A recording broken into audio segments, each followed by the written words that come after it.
Hey everybody, it's Glidercat and it's time to play. I'm happy about today because I've been wanting to play this game for a very long time. The game is Evospace and I was provided a key by the developer so I could put this content together for you. So thanks to the developer for that. And again, I've been waiting to play this for a really long time. It's been in my game queue for quite a while. If you look down to the bottom right, you'll see the build that I'm playing on. It looks like it's a .18. There is, as I record this, there's a new version about to come out. I think it's 18.1. That's going to have some new stuff, but I was told by the developer that the saves will be compatible. So I'm going to get this Let's Play series started. So let's jump in. First, let's look at the options.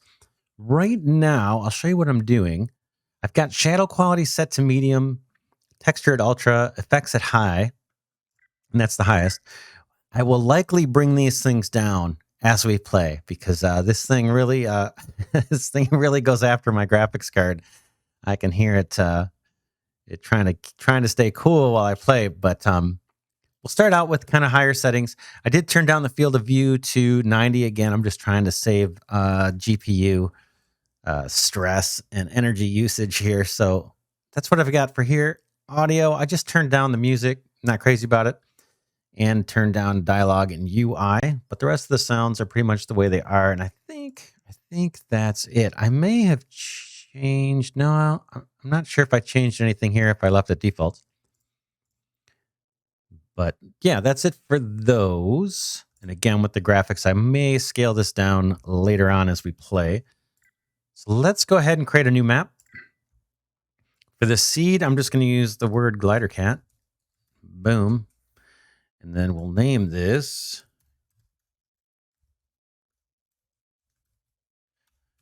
very clever name. That's just Glidercat Let's Play Season 1, Episode 1. All right, let's get it created. Didn't take much time at all. We've got a bunch of tips right off the bat. We might as well look at these real quick. And the GUI, as I move the mouse, it's going to move the background here. So let's see. Yeah, so I can still dismiss this when we're done. All right, it says robotic arms are used to move items between blocks and conveyors. The arrows indicate the direction which the robotic arm works, and some blocks have inputs and outputs. These outputs are marked with a glowing square, and the rest of the blocks require robotic arms. So yeah, you can just see where my mouse is here. These are the robotic arms, and I think they can be set to turn 90 degrees instead of just 180. So we'll definitely be using those. They're kind of cool looking. Let's look at a few more of these. Pumps are analogous to robo-hands for liquids and are used to move liquids between blocks and pipes. Pumps can be connected to pipes and work as a one-way valve. Okay, that's pretty standard. Factory games. During construction, the inputs and outputs are displayed on the hologram. So this is kind of important. The yellow circle represents the kinetic energy. Red is heat. And blue is electricity. And so those are three of the things, kinetic energy, heat, and electricity that you use to power the different machines in this game. And it says white square dash items. Okay, white ring is liquids. Okay, for items and liquids, the dotted line means output. The solid line is input. Okay, so we'll get to that. To rotate the blocks during construction, hold down the right mouse button and drag the cursor. Okay, I have to try that. I always just use the R key, I think. All right, let's look at a couple more. Heat pipes are used to transfer and store heat. And then flywheels, which is the picture on the right, towards the right of this picture, are used to store and transfer kinetic energy. At higher levels of technology development, batteries appear for storing electricity. Okay, cool. And then it's just saying pipes of different levels cannot be connected. Automation is an important part of the game. For a start, open distributed computing to produce research points. So that's actually pretty important too. One of the main things we're going to be doing in this game is chasing down our tech tree, and it's pretty extensive. And so how you do that is through these different computers that we'll build. We'll see it. But it's just saying, for a start, open distributed computing to produce research points. Okay, basic research points only require energy. Advanced points require circuits. The spelling's a little off here. And then to provide research with resources, it's necessary to build a drilling rig and automate the production of items necessary for the research. Other important researches are marked with an exclamation mark in the researches window. We'll definitely see that real soon. That's one of the first things we're going to do. For automated resource extraction, place the rig next to the ore icon on the map. Far from all ore deposits, the drilling rig will only be able to extract stone. Create and use a scanner to discover new deposits, and pumping units work in a similar way and can extract oil and mineral water. It's another kind of important one. So this is a screenshot of just the map. And we'll see this, but this is showing where the different ore deposits are. And then the map is one of those kind of virtually infinite kind of maps. Just depends how much your computer can handle. But initially, we're going to see a bunch of ore deposits and oil deposits on the map. And then we won't see anything beyond a certain radius from where we start. And so it's just saying, if you want to find more deposits outside of the initial ones they give us for free, we're going to have to create a scanner to find those. So we'll get to all of this. Cool. That's it for the little tutorial tips. We're pretty much on our own. Now you drop into this game and you're like, what? So what do I do? I'll right click here, or here I'm left clicking or primary clicking. Now I'm right clicking. I'm doing the middle mouse button. I just get a blank screen. So when you first come into the game, it can be a little difficult to figure out what am I supposed to do and get your bearings. So in this series, we're going to take it kind of slow. It's going to be a casual let's play. I'm thinking of actually maybe summarizing a few episodes into a smaller compressed video if you don't want to watch all the slow play.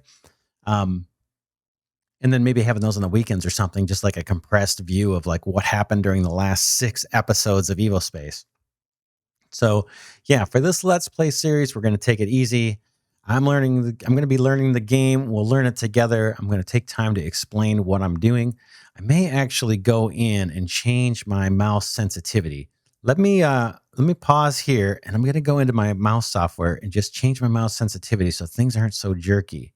I have a tendency to move around when I'm thinking like this, move the mouse around, and that can be jarring. I'll be right back. Let me change those settings.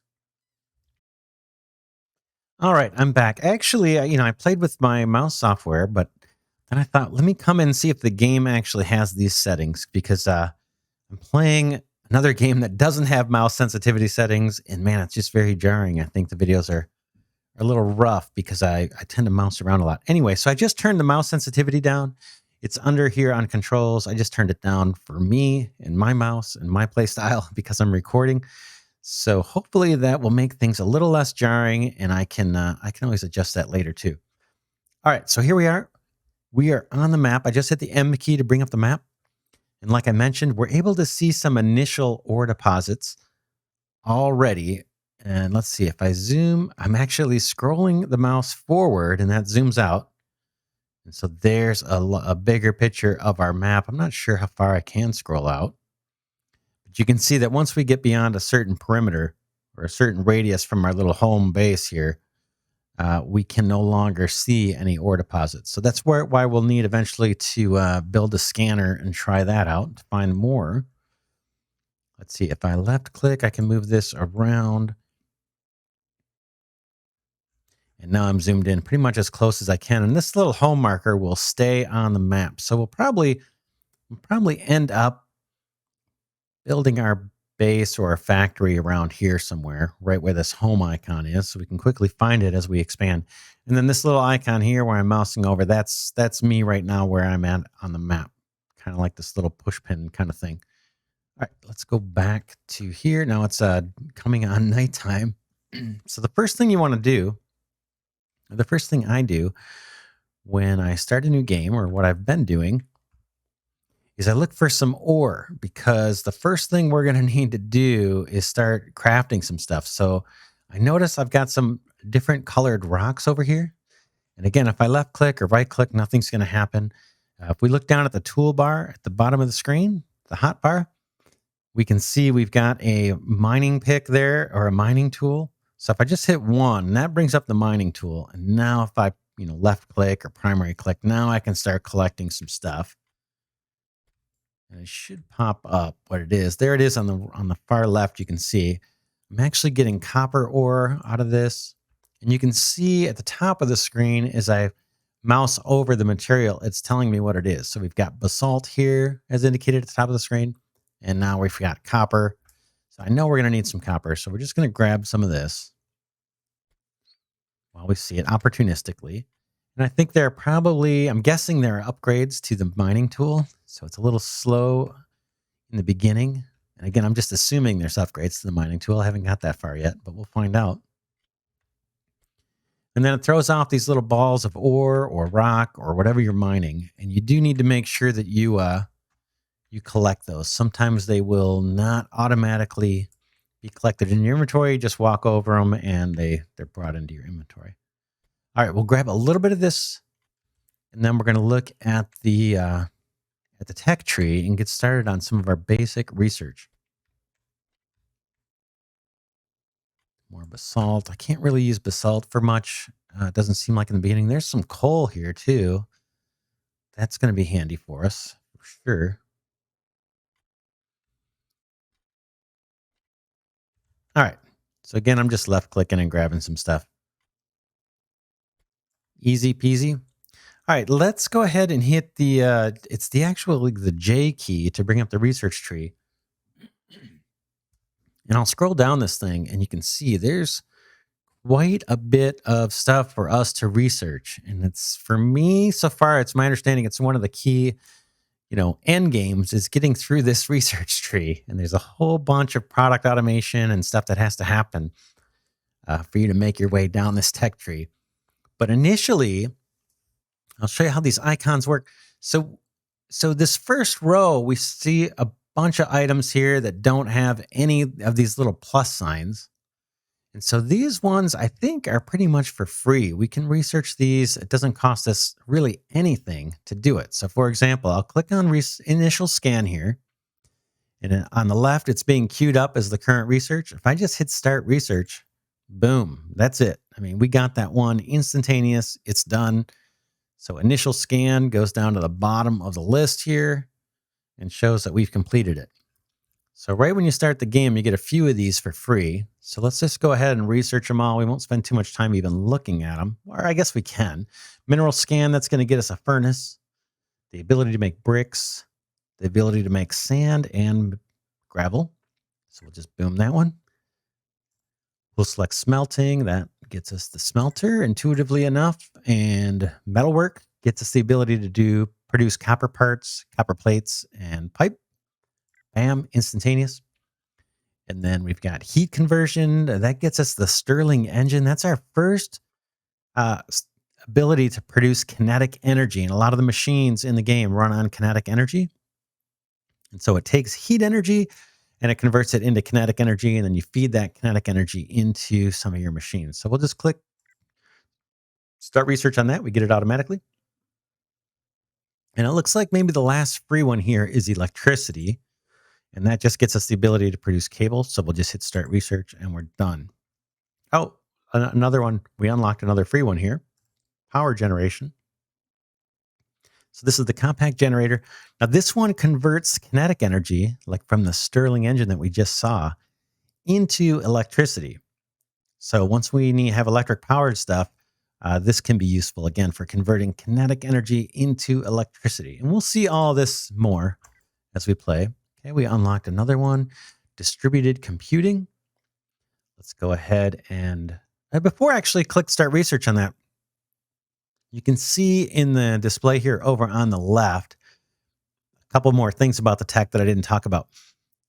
First, this required by section shows you all the other technologies in the tech tree that are locked behind this one. So all of these, electrical switch, additional storage, all of this requires you to have distributed computing done.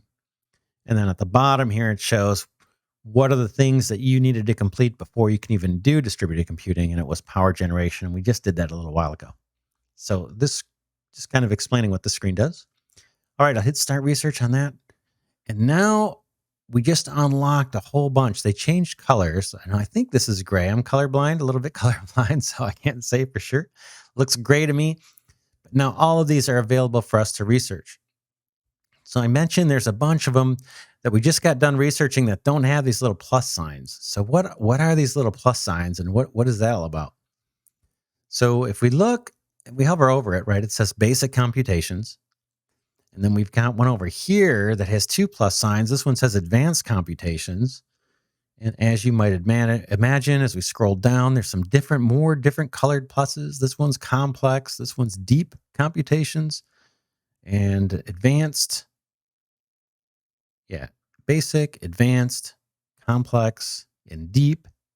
I don't know if there's more.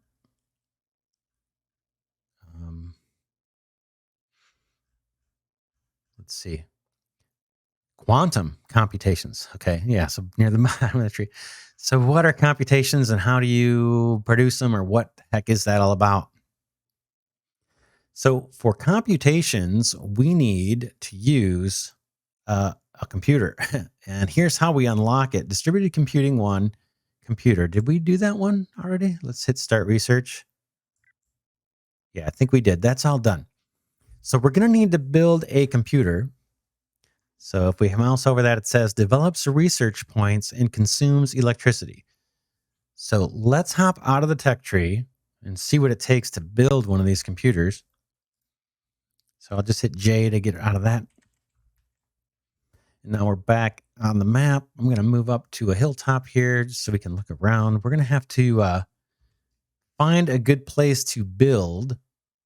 It looks very boggy around here. This is all a bunch of basalt. Let's go. If I just hit the E key, now I can see, and I'm just hitting the left mouse button to get out of the mining tool mode. Now I can see my inventory. So here's a bunch of copper ore that we just scooped up. We managed to pick up a few coal, and then that hard rock around the copper was basalt. And if we look to the right of the screen here, this is really our crafting menu. So here are the things that we can currently craft. If I click on the machines, these are the different tabs. I'll click on the machines tab. We can currently build a stone smelter and a stone furnace. And then we can build copper, the Stirling engine, the computer. That's what we're most interested in right now. And the compact generator, again, converts kinetic energy into electricity. If I go to logistics, all we've got is cable and pipe, and then decoration, bricks. So this is good for building foundations, and we probably will do that. I got to go get some stone so we can create that. And then we've got miscellaneous. So these are copper parts that's used to build like the Stirling machines and other things. We'll see. I can create gravel, and it shows me I need stone to do that. If you look right above where it says press, that's a symbol for stone. Copper plates and sand. What else we got? And now if I click, so those are all the things we can build in these first 4 little tabs. And that gets bigger, obviously, as we play on and unlock things. Now, if I click on all, get ready to be impressed here. There's a lot of stuff here that we're going to be able to build in this game over time or harvest. So some of these are machines. Some of these are materials that we harvest and produce. There's decoration items here. Here's all the different kinds of bricks and clay tiles and things that you can build and make your factories look cool.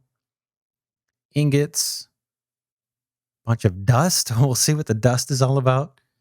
And then these are gases or fluids. It says fluids, but I think some of these are gas, right? Methane, steam, or water.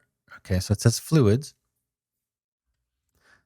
So yeah, if you're not sure, you can always click on all, and then you can search in here too. So if I want like the Stirling engine, I think it's spelled Stirling. Yeah, we can see that there's 5 levels. For some reason, level 1 is always at the end. I'm not sure why, but there's level 1, 2, 3, 4, 5, and level 6. The other thing we can do in here that's kind of cool that I want to show you, and this is just kind of, I guess this first episode, we'll just do some explaining. So if I take off this filter and I go back to all, if I want to know how to make something, let's see if this works. If I middle mouse click, and I'm sure there's an alternate keyboard command for this if you don't have a middle mouse button, you could look in the controls. But if I middle mouse click at this guy, I get this display that pops up, and this is kind of like I don't know, an encyclopedia or a manual or something. But this shows, believe, all the different ways that this cutting machine is used. So it can be used to turn logs into planks. That's a log. This is a stone log. I'm not sure what a stone log is, but I can use stone logs into planks. I can turn planks into circuit boards. So these are all really like the recipes you can use for these cutting machines. Then this guy shows if you have a cutting machine, so I'm in the middle column here. If you have a cutting machine, what can it be turned into? So there's only one recipe for converting a cutting machine, and it's a deconstructor. So you can take your cutting machine, feed it into a deconstructor, and you'll get 4 steel plates and 6 steel parts. Now there's going to be other materials and products or components that when we get in this center column, there'll be multiple ways to convert it into something else. And then on the far right here, this column is showing me what does it take to make a cutting machine. And so this shows there's 2 recipes. I can grab 4 steel plates and 6 steel parts, send them through a constructor, any level constructor here, use up some power and some time, and you'll get a cutting machine. Level 2, it says here. Not sure why it says level 2. Maybe that's the one I clicked on. And then, yeah, I probably did. Then there's another way too to make one, and it's the same ingredients, but I can just do it by hand. So I don't need a machine. I can just do this craft this out of my own inventory. It only takes 1 second, doesn't take any power, and I can get that same cutting machine if I want to do it. So maybe I do it up here if I want to automate it, and maybe I do it down here if I want to do it by hand. So let's look a little more. I'm going to go back into our inventory. So again, just hit the E key. Now we've got all this copper ore. If I want to know, well, what the heck do I do with copper ore? I can just middle click it, right? I use the scroll wheel. I'll just click the scroll wheel. And now it's showing me what can I do with copper. So I've got copper ore. What can you do with it?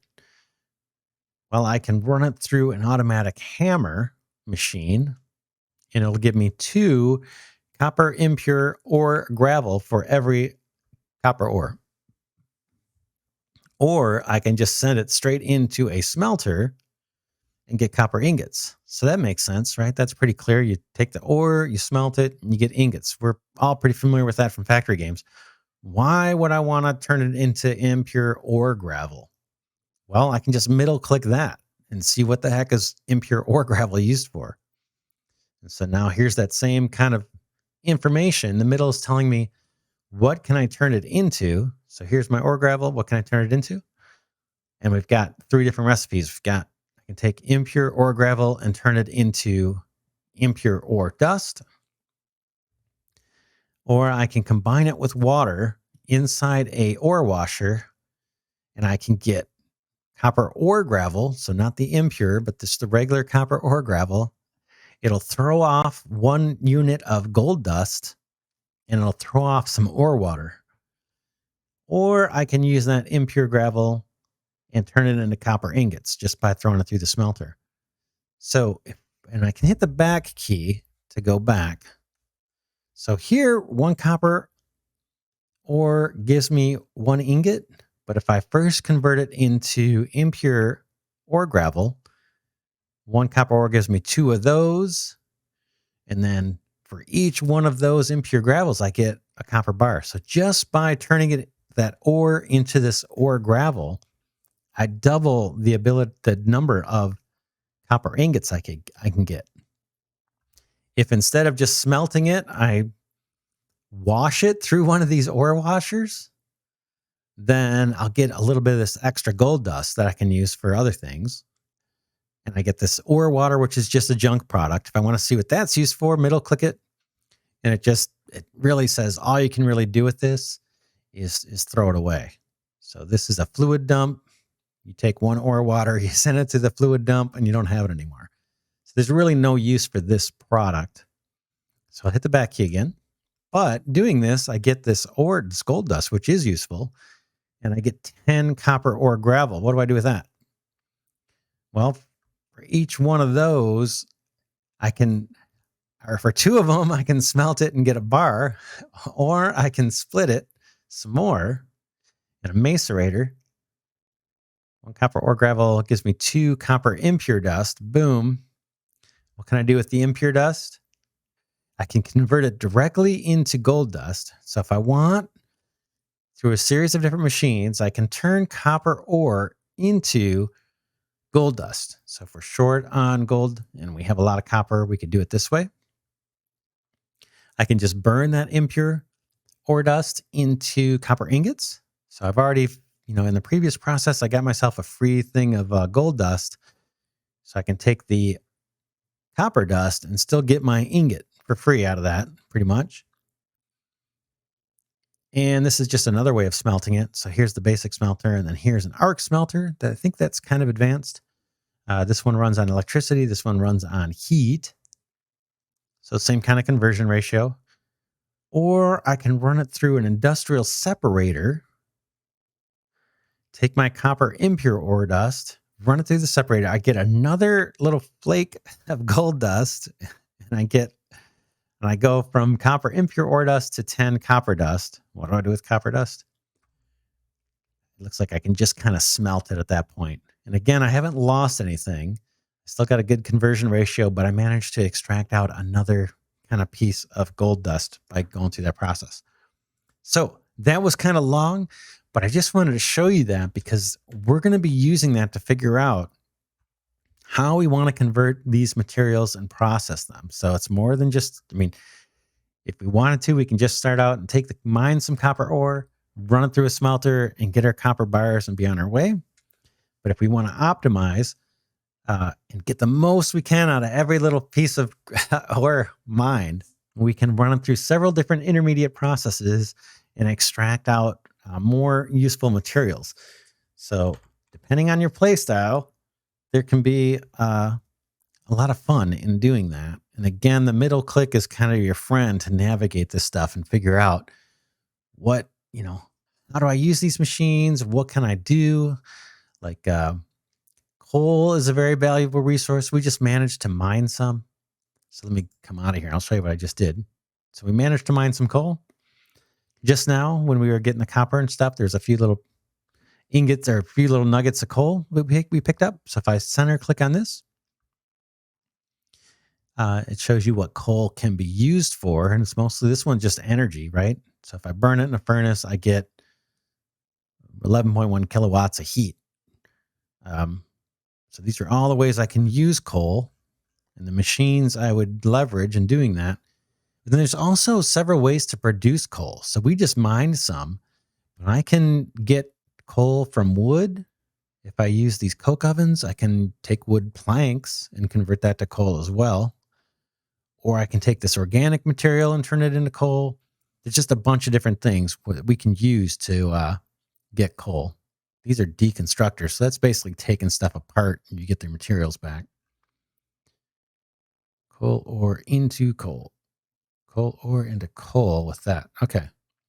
Anyway, so that's that. We didn't make a lot of progress this first episode, but at least we got a little oriented to the GUI.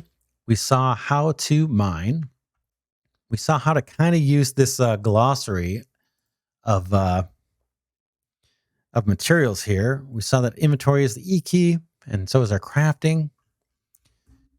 Let's see. I can't really craft anything yet. Or I guess I can craft. Yeah, I can't yet. We got to go get some stone. So next episode, we'll see the crafting. It's pretty straightforward. We got our hotbar down here. What else did we do? Basically, just walk through the GUI. So let's wrap this episode here. Again, I know it's kind of slow.